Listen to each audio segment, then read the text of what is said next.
Did it go? I think we're going. And as usual, it's going to say we're live, and I'm still over here fiddling around. Hello, friends. Here come our viewers. We are going to feed y'all so much today because as we look at 2023, if you're thinking about buying a house, one of your top questions is probably, what are the first-time homebuyer programs in Concord, which would also be the first-time homebuyer programs in Kannapolis, Harrisburg, Matthews, Midland, Charlotte. I mean, we're talking the whole area, but because I'm sitting in Concord, I get to say Concord. Hey, Bonnie, what's up? You're also going to ask me about North Carolina down payment assistance, because if you are a smart, savvy person, you know that your tax dollars are often allocated for down payment assistance. And you might say, but do I qualify? We are going to answer that question for you. And then you might be saying, but Leigh Brown, I heard about this program called House Concord or House Charlotte. Should I do it? And so we're going to answer lots of questions for you today. So my invitation to you is to drop any questions you have about buying a house, first timers, down payment assistance, what's available in Concord and beyond. Drop it into the chat. Today, I have with me experts, so I'm just not going to make stuff up for y'all, although I know enough to be dangerous. Thank you very much. I have Jordan and Terrence here from Atlantic Bay Mortgage, which we love Atlantic Bay Mortgage for their focus on customer experience and their willingness to, frankly, show up on video. Not every lender is willing to get on a video with Leigh Brown, so thank y'all for doing it. And I want to start off with a little reminder as to why we're doing this. I get very frustrated as a real estate professional when there are mortgage lenders that look down on people that want down payment assistance, that look down on people who are in the open and price points in any market. You have to know that in our world, we believe everybody deserves honor and dignity when they are thinking about buying a house, whether it is today or a year from now after you fix up your credit. And there was a lender who shall remain nameless who in our office on Wednesday of this week made a snide comment about houses on wheels. That lender will no longer be welcome in my office because modular homes, manufactured homes, mobile homes, trailer houses, that is the original affordable housing. And we don't look down on anybody's American dream. And so that's what we're here for today, is to provide information so that if you have the dream of home ownership and you just got some questions to ask, that's what we're here for. So anyway, fellas, if y'all want to start off, let's start off with something easy. What is the credit score somebody should have if they want to buy a house right now? Ish. What's the ish number? Well, ish, if you want to do, so if you just want to buy a house, so you're just going house only, depending on your compensating factors, 580 credit score. So ish, 580 or better. Yes, ma'am. Now tell them why they want or better, because what does it do for them when they have a little better credit score? Well, when you have a little better credit score, and it definitely depends on what program you go through, you're going to get better interest rates. You're going to get better mortgage insurance. And the better credit score you have, guess what? We're going to ask less questions. We're going to need less documents. Things get a lot cheaper and a lot easier. And you know what? If you have that 580, 600 credit score, that's okay. Everybody's been there before. Everybody started out with no credit. That's what we're here for. We just want to help out. And we should probably point out that I'm fairly convinced people who run the credit bureaus are the same ones who put names on the blackboard in the third grade, taking names for the teacher. That's who runs the credit bureau. Absolutely. And they have so much power over the American public. I'm just going to toss that out there. And for the rest of the world, when we talk credit scores, you should know that what realtors are doing when we do political work, we're desperately working on a program called alternate credit scoring, and we're this close to the finish line on that, which means if you're the person who rents a place and pays cash for it, that you'll be able to use that in your credit scoring. And so we are looking for solutions beyond traditional. And for right now, when we know the game we're playing, we want to make sure we're giving you the tools to be successful. So the long story short is, the better your credit score, the less the mortgage people are going to be busybodies poking into your personal affairs. And I don't know what that says about any of us, but thank you for that angle. It's a little different than just saving money. All right. Yeah. So if somebody is working on their credit score, let's just say they have a 560 and they're going to need a hot minute to get ready to buy. What is the number one thing they can do to make their credit better? All right. I say let's each give our own, and we haven't talked about this yet. So let's each give and our that's own. why Terrence had the frozen look for a second. He wasn't prepped for this. It was on purpose. We have different, because we have different point of views. That was a good one. We have different point of views things. Me personally, obviously I'd like to see the credit report first, see what you got going on with you. They're watching this right now. Someone helped me when I first got out of college and had no credit. Mm-hmm. They had a credit card that had been open for 18 years. Long, great standing relationship. They added me as an authorized user. And again, going from no credit, college student, just first job as a teacher, I went from, it's embarrassing, but 540 to like a 690 in a matter of just, that was the only thing I had on my credit report. Just very quick. So hang on a second. So I have a credit card that I've had since college, and I'm embarrassed to admit that because I could have a better rate, but I have laziness when it comes to that because it's just sitting there. So if I put my daughter on there, but I don't actually give her a card, so I don't even tell her name's on there, so she can't use it, she still gets a boost? Yes. She gets a boost. For real? Yes. And that's something that, I know the question wasn't, but that's something that we probably want to do for all our children. Yes. Setting them up for success. Give the gift of, I know everyone gets a car at 16, or you're looking to try to give your kids a car at 16. Everyone gets a car at 16. Terrence, I need to move into your house. Well, but at the same time, think about this. When they're turning 15, 16, how about I go ahead and make you an authorized user on a credit card, because all of a sudden they're going to have that leg up that we necessarily didn't have, Leigh, and things of that sort. So I think credit history and on-time payments is definitely key. Jordan, he actually hit it right on the head. If your scores are not where they need to be in purchasing a house, what can you do? First time, you have to sit down with the trusted advisor. You have to sit down and you look at my hands, right? They're all open. So you want to give them with open hands to sit down and talk about, this is what I'm struggling with. Yes, we're going to see that based off the credit report, but we can build an action plan that's going to be purposeful and intentional to getting you over the hump and getting you to where you're trying to get to with regards to credit. So that's how it goes. Leigh, you like this, right? Credit does this. Yeah. It's a wave. Yep. So understand that wave comes crashing in, but this is how you ride the wave. And so that's key, is getting with the trusted advisor and getting a very intentional, a bulletproof, intentional and directive plan that's for you. And Terrence, I think of an important point there with a trusted advisor. We see so many credit repair companies out there. Can you please tell our viewers, if there are reputable ones, how do you figure them out from the smoke show of the other ones? Absolutely. And I think that starts with sitting down with your trusted advisors, right? You're building your team. So you're sitting with your lender, you're sitting with your realtor, and you're saying, hey, guys, I trust you, right? And Leigh, as you know, Jordan knows, I only work with other trusted folks I trust. So I'm not going to get my I'm not just going I love you, but I just can't refer the first person on Facebook that sends me a message and all the good stuff. I have to see your track record. I have to see what you've done, the proof in the pudding, and just being kind of matter of fact. When we look at your credit, if you're not paying bills on time, ladies and gentlemen, well, that's the first step. Let's pay our bills on time, right? Before I have you go out and spend money and spend thousands of dollars, with someone with credit repair, well, it could be some things that you could do on your own that you didn't know what you could do. So again, I'm not knocking credit repair because I think it's a time and a place for it. But as Jordan said in the beginning, once we review your credit report and see where you're at, then we can go to the next step. It could be something as small as, hey, mom, add me as an authorized user. Hey, you know what? I didn't know that I needed to make sure that my credit card is due on the first of the month. I pay it on the first of the month, but they report to the bureaus on the third. So I didn't know that when they see my card is maxed out, that's giving me a bad rating. So some of the things that happens, we just don't know. And when you tell them that, hey, yes, Credit Karma, I love it. It's great to look at it, but let's not look at the credit score, right? Let's look at the credit score that your trusted advisor is giving you. Oh yes, I love Capital One. I love Credit One. I love all those other. She's thinking about something. I love all those other banks, but guess what, Leigh? There's types of credit you have, right? So did you know that with a certain credit card, your scores are only going to be but so high, right? So what do I need to do to get to an American Express? What do I need to do to have a certain department scorecard or what have you? Because all credit is not made equal, just like every lender, except we are.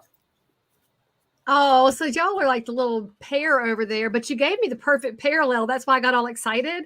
I never thought about it before. There's a difference between getting the value of your real estate house from some websites that like to generate numbers out of thin air and getting a number from your trusted realtor professional who's a specialist in the local market. So thank you for that perfect parallel.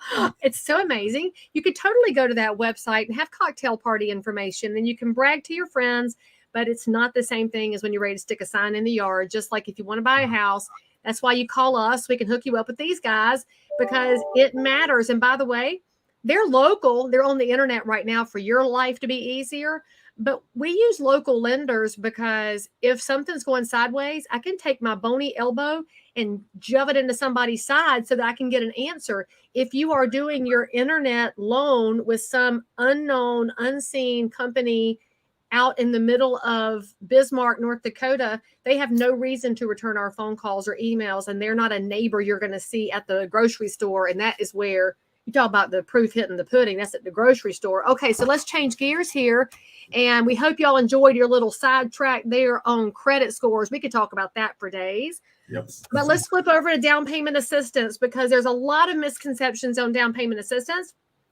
Another lender who shall remain nameless made a sly comment to my team members that it's not worth all the work. And my challenge to that is that some of the work associated with down payment assistance is beneficial to the end user because if it involves education, what we're talking about right here, there's a lack of credit score education to the public. Our young people are coming out of school with very little actionable information that can help them move further along the financial chain. Same thing is happening in down payment assistance. And so if somebody gets into a house, I would like them to stay there, and that education can be critical. So give us some of the things that we should know about down payment assistance. Who's qualified in the first place? I want to say this real quick before Terrence starts. Biggest reason for bringing Terrence on, there's not a person in North Carolina that has closed more down payment assistance loans than this man right here. So I was coming to give you all the insight, but why not bring the guy on? So if there is someone that knows it, Terrence knows every in and out of every program around. And the North Carolina Housing Finance Agency appreciates Terrence as an advocate for the programs that are there by that self-supporting government agency. Absolutely. And thank you, Jordan. I appreciate that. I didn't know that wasn't rehearsed. The part about down payment assistance, Leigh, the first I would say who can get approved is allowing borrowers to know that down payment assistance is just that. It is assistance in your home buying experience. So it is to assist you, right? I want every homeowner to understand, home buyer, because you're going to get there, is that there are loan programs that you must qualify for in order to add down payment assistance to this whole mix of it, right? So Leigh, little bird told me that you make great cakes, and I can't wait to be added to your list, right? But well, by showing up on this video, Terrence, you just got a leg up. It's like applying for that loan program. Now you're qualified. Awesome. There you go. There you go. So, ladies and gentlemen, when we're talking about down payment assistance, we're first talking about what do we qualify for from a loan program standpoint with completing a loan application, correct? So think about it when we talk about that cake just now. Just imagine you guys got all the great ingredients, the vanilla extract, the sugar, the butter, all that good stuff, right? That's our loan application. And we got this beautiful cake. With down payment assistance is going to be the frosting. You pick the frosting. You want vanilla? You want that what's that one that everyone loves? Funfetti. I mean, you think about that frosting chocolate or strawberry, whatever you like. But that's what down payment with no preservatives, because this is wholesome stuff. This is non-GMO right here. There's no GMO in your down payment assistance.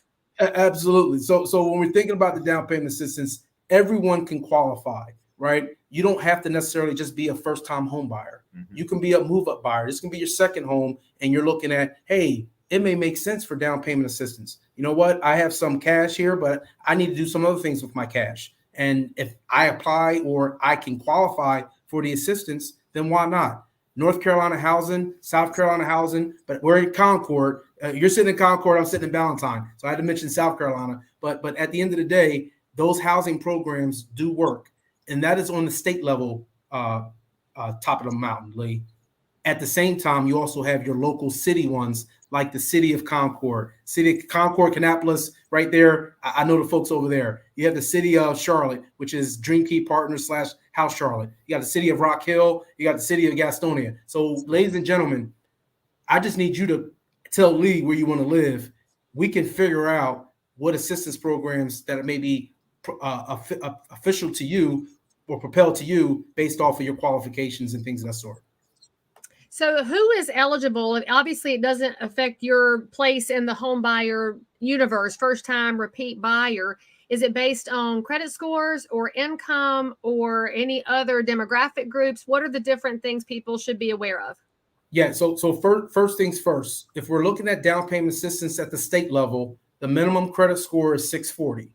So Jordan, a little while told you ago that, hey, if I want to buy a house, minimum credit score is 580, depending on the program. He's 1,000% right. However, if you're also asking for assistance and help, these programs, grants, they have qualifications. That minimum credit score for most is at a 640. Again, that's at the state level. State level. For our more local city government down payment assistance programs, that minimum credit score, Leigh, is 620. The number one thing that folks, and right before you jump in, that I would say is that you got to look at household income. Mm-hmm. That is critical to down payment assistance, is household income. So that's 18 and plus, right? Or is that 26 plus? What is the age that determines somebody's income? Because with my 16-year-old who's selling eggs at the farmer's market, does his income count? Your 16-year-old, that's for the local, for some of the local city ones, the 16-year-old who has a job, after school job, selling eggs and things of that sort, he or she, we would ask for their year-to-date pay stub.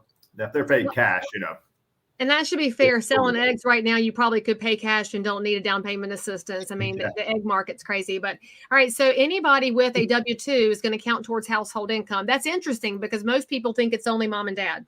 Correct. It's everybody. So it's very key important as we're completing the mortgage application that we're uncovering during the uncover phase. We're having those conversations of, oh, little Johnny works at the after school. Where does he work? Oh, and how many hours a week he works? Okay, let's talk about that. And making sure that we know what's going to implicate, if it's not going to implicate, but we know how to fix that, how to address it going forward.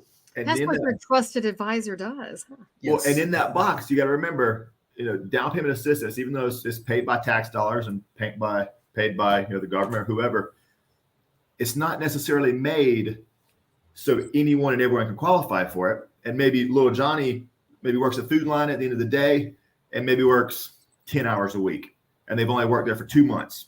Now, on the mortgage side, we can't use that income, but in household income, that's where it gets you. That's when you see your problems. You can't use that 10 hours a week to help you out, but that 10 hours a week can certainly knock you down or put you $7 over the limit a year, and it's done. And the only reason the state level and city level, they've got to put these parameters somewhere. We can't get any overrides on it. That is some crazy stuff. So it sounds like we might need to advocate for some smart parameters on those guidelines for household, that maybe it is 18 plus, because the 16-year-old working might have to go get some gas money because gas is not. That is fascinating. I know just the advocate. I know. I'm just sitting here thinking of who I can call in 5 minutes. All right. But I don't call legislators on Friday afternoon. I'll wait and call them on Tuesday because Monday is Martin Luther King Day and they won't be doing anything. All right. So my question, it burbled up when you were talking about the higher credit scores for state level down payment assistance. That's fascinating. I didn't realize that. And that actually means that anybody who's out there, nobody deserves my dollars, those grumpy people should realize that it actually is somebody who's more qualified, who's eligible for the dollars. This is their hand up. And I love that it's a good stewardship method of making sure the dollars are going to somebody who's worked really hard to get their financial house in order. And that's something I didn't know about. So when we're talking about those household incomes, how are they designated per county? What's the number in Cabarrus County right now? Do you guys know what our number is for qualification? So for qualification for Cabarrus County, talking about the city of Concord. Let's do City of Concord because I'm sitting in it right now. Yeah, so city of Concord, as long as, they're going to look at the area median income, but as long as that area median income, and it's like a large chart. So it's one person through 12, right? If you got 12-person household, that's a lot, but God bless you. But the income scale goes from here. So I want to say for one person, because I just saw it, for one person, I believe is at 52,000 and less is 80% of the area median income for Concord. As you go up the chart, I think that number around 67,000 and maybe 62. I didn't have my glasses on, but that could be a 80% of the area median income for Concord from that standpoint as well. But with that being said, for Concord, they have a sweep program. I think it's about 5,000 to 7,000, something like that. But they have sweep, and they have different tiers levels. But they have a sweep program where you can qualify for this. But also, what else you can do? You can also qualify possibly for North Carolina housing along with it, which you're able to stack on top. So it's definitely an added benefit when you understand the pros and cons of these programs and things of that sort. And obviously you can't stack all down payment assistance, but occasionally it will happen. And that's one of the reasons you want a trusted advisor with you to help them look at every possibility, because if you can pick up $2,000, that's actually going to add up over time. And if you want to build generational wealth, you got to be thoughtful about how you buy. It's not about how you sell, it's how you buy. So my question to y'all too on the down payment assistance. So say that you get some dollars from Concord and you get some dollars from North Carolina. What happens to those dollars when you sell? Are they forgiven? Are they gift money? How does that work in terms of long-term picture? No, great question. So every counselor or HUD counselor behind the scenes, they have their own rules, right? So thinking about it from the city of Concord, I believe it was a 10-year forgivable loan. And ladies and gentlemen, I'm going to adjust something in a second. North Carolina housing, it's a 15-year forgivable, right? And again, different programs within under these umbrellas, it's not a one size fits all. So we need to sit down and see exactly what you may qualify for. Maybe you'll qualify for more.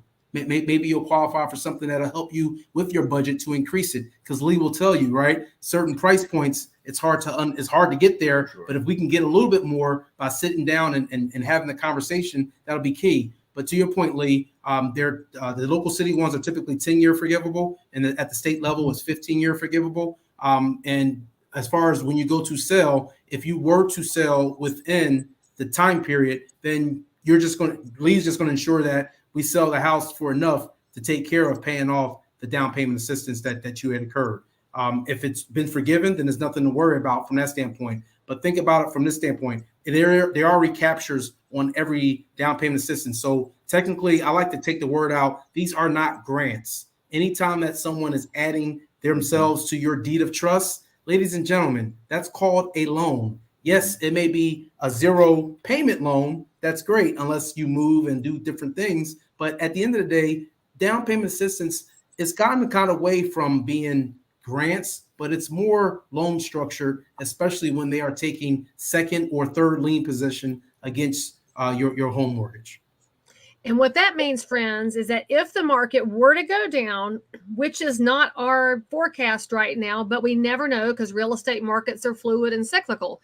But if the market were to go down and your house were worth less than you paid for it, you could be responsible for paying it back. And so you got to remember, that's also one of the reasons for the long time frame on forgiveness.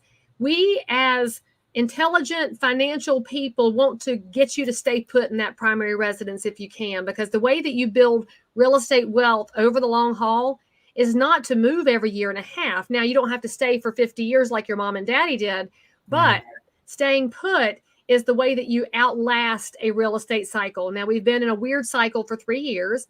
And then prior to that, we were coming up out of the Great Recession, which was a great down. So we're probably going to settle out. But then because the population's growing, and Charlotte was just designated yesterday the #1 market for 2023, although that's people that write papers that say things. And we know, Valentine, you think you're fancy over in 28277, and Morrisville, New Jersey loves you. We get it. But Concord's got Eli Lilly. Hello. They're building pharmaceutical manufacturing right over there. And so jobs actually are one of those things that protect the cycle, but you have to protect your cycle too. And this goes back to your credit score. The length of time on an account increases your credit score. The length of time in a house increases your chances of not having to come off the hip for any money. So there's also programs available through Freddie Mac, Fannie Mae, correct? Yeah, you have the Home Possible and Home Ready programs. And these programs are for first-time home buyers. Again, when you're making, depending on the area median income of where you're deciding to live, right? And guess what this happens, Leigh? It helps with better pricing when it comes to interest rates. So rates become a little bit better, pricing becomes better. And again, what Jordan said from the very beginning, we're looking at the time value. How do we get you in the best loan program, the best interest rate based on what? The conversation we just had. We plan to be in this house 5 years? Great. After 5 years, the home's going to be an investment property? Great. Well, guess what? Maybe that 6% interest rate makes sense, because if it's going to be an investment property, you tell me what investment rates are today, Leigh. Not 6%. So again, we're thinking about this as long term, right? We're in this for the long game. And you're getting in that house with no money. Right. That's the biggest thing to think about with down payment systems. Less money. I mean, less money. That's true. There's some stuff. You're getting into these homes. I hear a lot of people say, well, I got to pay that loan back after 15 years. And it's like, well, it's either rent or go this route. And that's okay. Everybody's been there before. Not many people start out with a ton of money. I hope we all end up there one day, but we ain't there yet. No, we don't, because they've proven that the people who inherit great amounts of money don't tend to roll up their sleeves and do dirty work and create something new, like those of us that had to re-water down your Kool-Aid because you had to keep it going. I mean, that just sets in you a mindset. So I want to ask y'all a question too about these ideas that your real estate could turn into investments. Are there down payment assistance programs that apply to a first-time buyer buying a duplex, for example? Does the 1 to 4 rule apply on down payment assistance just like it does on a single family? Yes, it does. So depending on that, so we're talking about a duplex, and the duplex that you're buying, typically North Carolina housing, they'll allow for down payment assistance on a duplex, showing that that's going to be your primary residence and things of that sort. Absolutely. That's awesome. Okay, so for those of y'all that realize I just talked in acronyms because I got all excited, let me tell you. So let's pretend that Terrence and Jordan buy a duplex. They have a firewall between. They each have 2 bedroom, 2 bath. When you're an owner occupant and you live in one side, that's still your primary residence, but you rent the other side to Jordan. So now that offsets a lot of your mortgage payment. To me, that is where first-time buyers should have their laser beam focus, because it will reduce your risk of job change or something changing in life where the affordability factor gets sideways. And then in the future, as Terrence has already mentioned, having an investment strategy, you've already gotten started in that investment space. And so when I say 1 to 4, when you go to apply for your mortgage, you'll see on that form, it is a 1 to 4 application.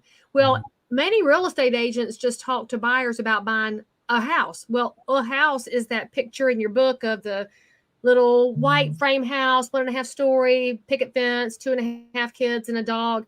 But your 1 to 4 means it could be that single house structure on a lot by itself, or a duplex, or a triplex, which we don't have many in North Carolina. There's the occasional one, which is usually a chopped up, formerly one house turned into a 3-family house, or a quadruplex, which to me, if we had more of those, we could sell them like hotcakes. We just don't have many.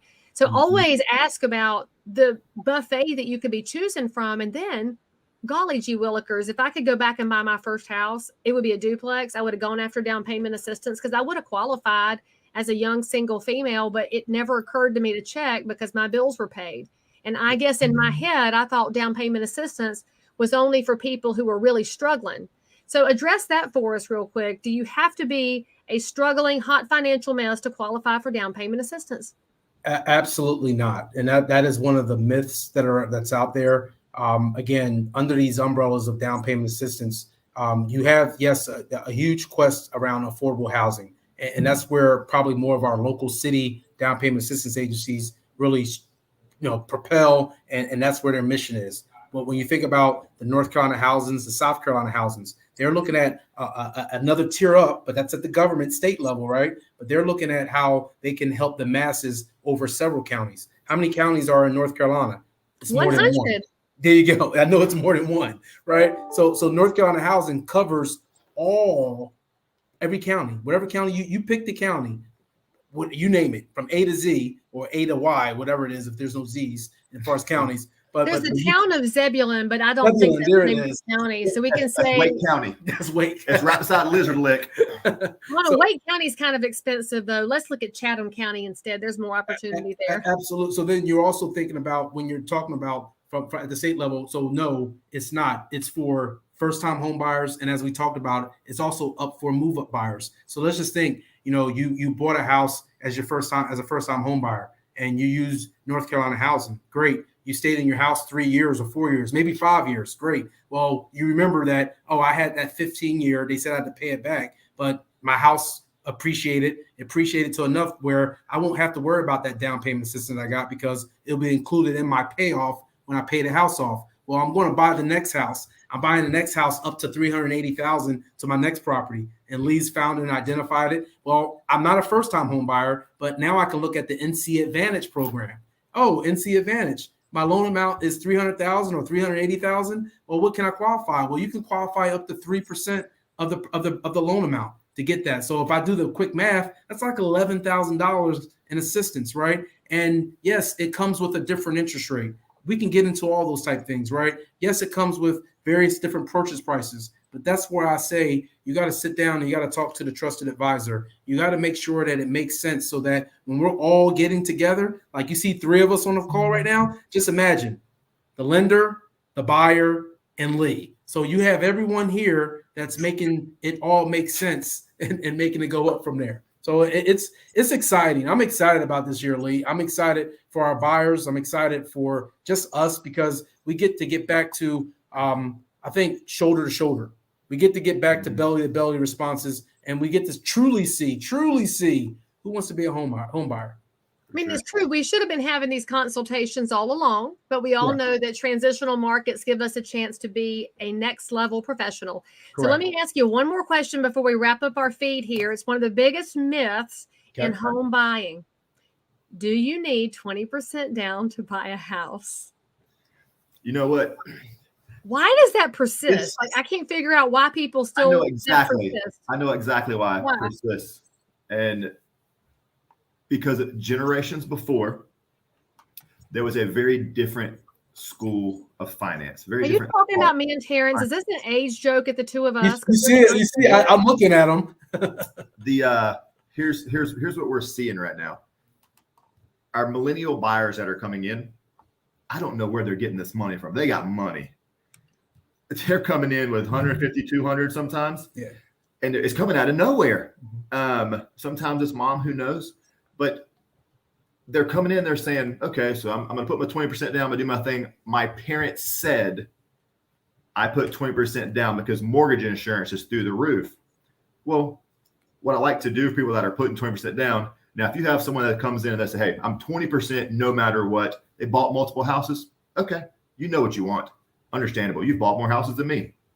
But you have your first-time home buyers come in, or even repeats. I like to run numbers just so they know at 5%, 10%, and 15% down, maybe you structure a mortgage insurance different ways. Had one the other day, it was a $500,000 loan amount, 800 credit, 15% down. Mortgage insurance was $16 a month. That saved them $20-something thousand in cash. You could put that in the worst producing market, as long as it's positive market, and make more than that a month with that extra 25 grand, or add renovations to your house, do whatever you'd like to. Or leave it liquid and buy some investment real estate. I'm just going to point out that's a great option for the money you're not putting down, and lever up with an advisor to walk you through, so you're not stupid about it, but you could leave 100% agreed. Hey, Jordan, answer a question that just came in for us. Can put my readers on so I can see it. I'm on the Tennessee-North Carolina border in Tennessee. If you haven't owned in 3 years, you're considered a first-time buyer again. Does North Carolina have that same time frame? Yes. Oh, look, y'all nodded in stereo. That was so cute. Thea's appreciate that. Something to remember on that we do run into. If your parents or someone has added you to the title of a home in that 3 years, for whatever reason, you need to let that lender know. Let's just say that maybe mama's sick or daddy's sick, and say, hey, just trying to get ahead of time. We're putting you on the title and deed to this house. That way, if something happens, legally it's a little easier to transfer it over. You need to let your lender know, because that pulls up in a title search with underwriting software, and you pull up as owning a home. I have seen exceptions come through where a young lady was on her mom's title to her home, and her mom was in hospice. But mom lived in this house. She had a hospice nurse with her. It was there for legal reasons. Her and her husband was getting married, and they were going to do first-time home buyer program, and they got the exception on it. It was okay. We went to Freddie, and Freddie was nice to us that day. But you've got to let people know if you've been on title to a home in the last 3 years, even if you're not on the loan, Correct. You're on title. Got to let them know. That's 100%. 100%. That goes back to your trusted advisor. And frankly, y'all, if you trust the person with whom you're speaking, you're going to have to be really transparent and do what we have the open hands before. Yeah. And but I could see your big wedding ring when you did that, which means if your hands are open, you're telling the truth because you'll get in trouble for it later, and it applies in marriage and in life. Amen and amen. Amen. Okay. Mary Kate, Amen. sorry, I forgot mine this morning. Mary, She's on right now. Mary Kate, Meredith, you see, I'm holding us down. The cleaners, I was trying to get out of the I'm house. holding us down. You were washing the Cheetos off your hand. You got little people in your house, Jordan. We know. Look, you're like, oh. And they love Cheetos. Hey, speaking of little people, yes. In the down payment assistance world, is there a minimum age? Do you have to be a certain age to apply for this? Or how old can a first-time buyer be? What is 18? Yeah. 18 is the first-time home buyer. So age of majority? Yep, 18 Youngest ever had is 18. Yeah, so 18. Never asked that before. Just thinking about it. Since we're making fun of you for being young, Jordan. Yeah. And I see that I've got an amazing retired veteran right here in the comments who is a realtor in Fayetteville, North Carolina. LaDerek Green is with us. Tell us how the veterans world works in down payment assistance. Is there anything special going on in VA world? It's super special. I mean, I love how the at the state level and even some of the local city ones. And hey, LaDerek, but a couple of things that come to mind is, well, if you're a veteran and you were honorably discharged, you already receive your veteran benefits. So in purchasing a house, you get 100% financing, right? So it's down payment. It's been financed. It's taken care of. It's zero. So just imagine. Thank you. That's us saying thank you to you. Thank you. Yep. And thank no you for your funding service. fee. And no funding fee as long as you've been exempt. Exactly. Right? So your exemption status. As long as you're what? As long as you're exempt. So based off of your discharge, and if you're receiving a financial benefit from as a veteran, and you're 100% disabled, what have you, your funding fee from the VA could be zero as well. But the bigger thing I like to see is when you have our vets and they can layer on down payment assistance. So wait, what? So a VA loan, 100% financed already, right? And then you're on top, you're going to throw on down payment assistance that's going to do what? It's going to take care of closing costs. So it would truly be a no cash out of pocket if you talk to your trusted advisor and structured it correctly. 1,000%. Yes. I didn't know that. And here I've been doing real estate for all these years. Didn't know that piece. Yeah. So definitely, I know a lot of times to our buyers, it gets lumped up when you say closing costs, or it gets lumped up when you say down payment. Understand, ladies and gentlemen, those words are not interchangeable. Yes, you are responsible for your down payment. Yes, you are responsible for your closing costs. Yes, we're moving into a different market, right? I would say the market is probably transient to both right now. Yes, Leigh, you're starting to see more sellers be apt to possibly paying closing costs. So, but ladies and gentlemen, always remember, me, I'm the buyer. I'm responsible for my down payment and my closing costs. But we talk about all this when we talk to our trusted advisor. And the only last comment that I want to make, Leigh, and I think this is going to set everybody off. What is the number one thing that keeps our buyers from becoming homeowners? And that's whether you're getting down payment assistance or if you're funding the transaction yourself. What do you think the number one thing is that keeps them from closing? Oh, keeps them from closing? Mm-hmm. Oh, gosh. So now my head fills up with all the times people went out and bought a car or furniture, but you're probably not talking about those bad habits. Are you talking about bad communication where they stop sending paperwork to the lender? Or you can stop right there. Yes. All the way. The number, we went back, Jordan and I were together the last 2 days, and we went back and looked at our data and said, how many more people we could help, right? We helped a ton of folks this year. How many more can we help? And we went back and looked and saw that the key was they didn't complete the application. They didn't submit all their documentation. They got flustered at the beginning when you said, hey, I need your W-2s. I need your tax returns. I need your pay stubs, right? I need this documentation so that we can give you the best intentional scenario for yourself. Ladies and gentlemen, I promise you, you can do it. Yep. It can happen, but you have to do the first step. And I promise you, that's the number one. Number one. It's nothing else. That's the number one.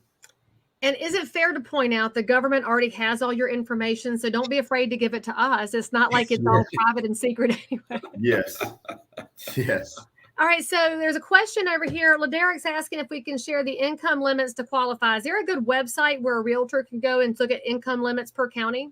Yeah, so what we could do is we could send you, Leigh, the information. But yes, you can go right to North Carolina House's website, and it'll have a spot for lenders. It actually has a spot also for realtors, but it'll tell you breakdown by county as far as the income limits and things of that sort. I'll tell you for depending on the household size of Garrett, you're looking at from a standpoint of anywhere between that 80,000 and under, depending on how many people are in the household for a first-time home buyer, for you to qualify for the 8,000. If we're talking about NC Advantage, depending on the county, but NC Advantage will go up to about almost $119,000, $120,000 in household income with regards to being able to get down payment assistance. So, I mean, we got some aggressive numbers here that'll definitely help home buyers. And Home Possible and Home Ready, you can just Google Home Possible income limit sites, and the sites will pop up. You just type in the zip code, and it'll tell you what 100% area median income is,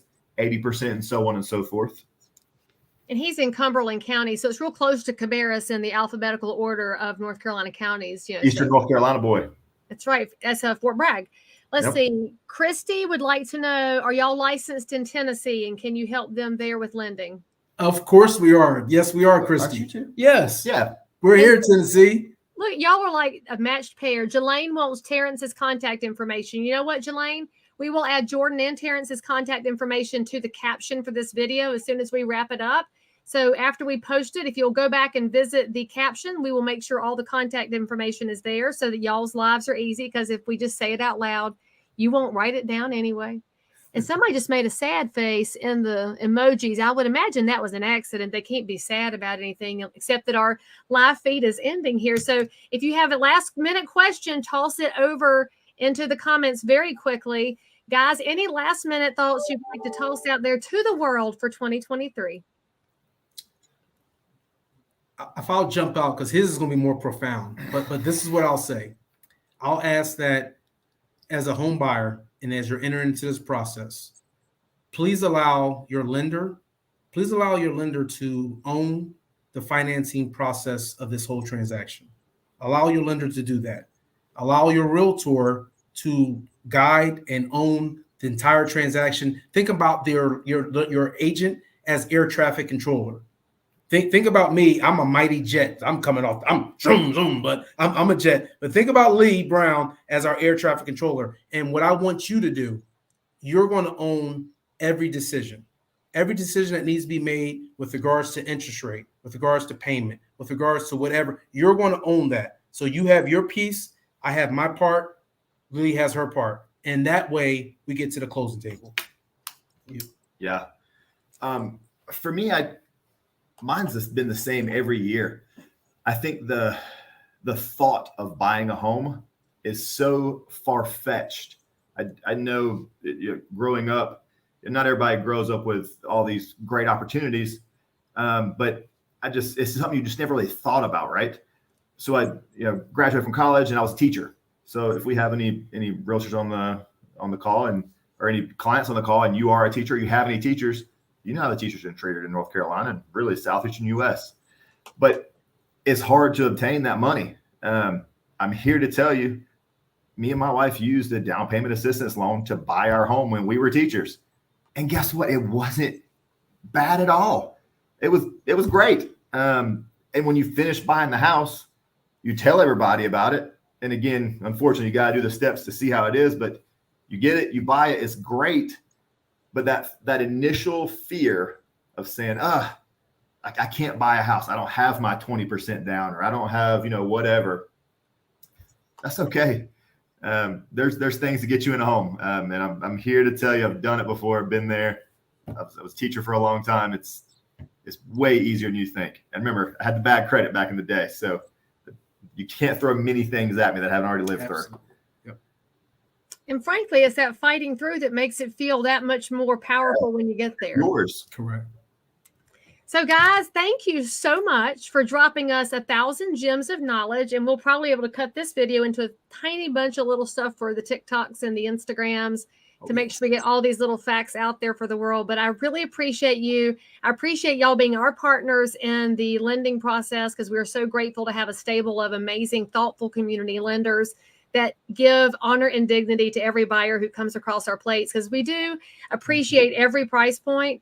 But I think all of us have a little extra love in our hearts for the people who nobody else might have believed in them, but this crowd believes in you. And those are your tax dollars, frankly, because the government is not a net producer of dollars. And so go get your own dollars back. That's what we're here for. Thank you for tuning in. And most importantly, hit the subscribe button and leave us a nice comment. Say something nice about Jordan and Terrence in the comments below, because it makes their hearts feel bigger. And we will see you guys next time. Thank you so much, Leigh. Thank you, Leigh.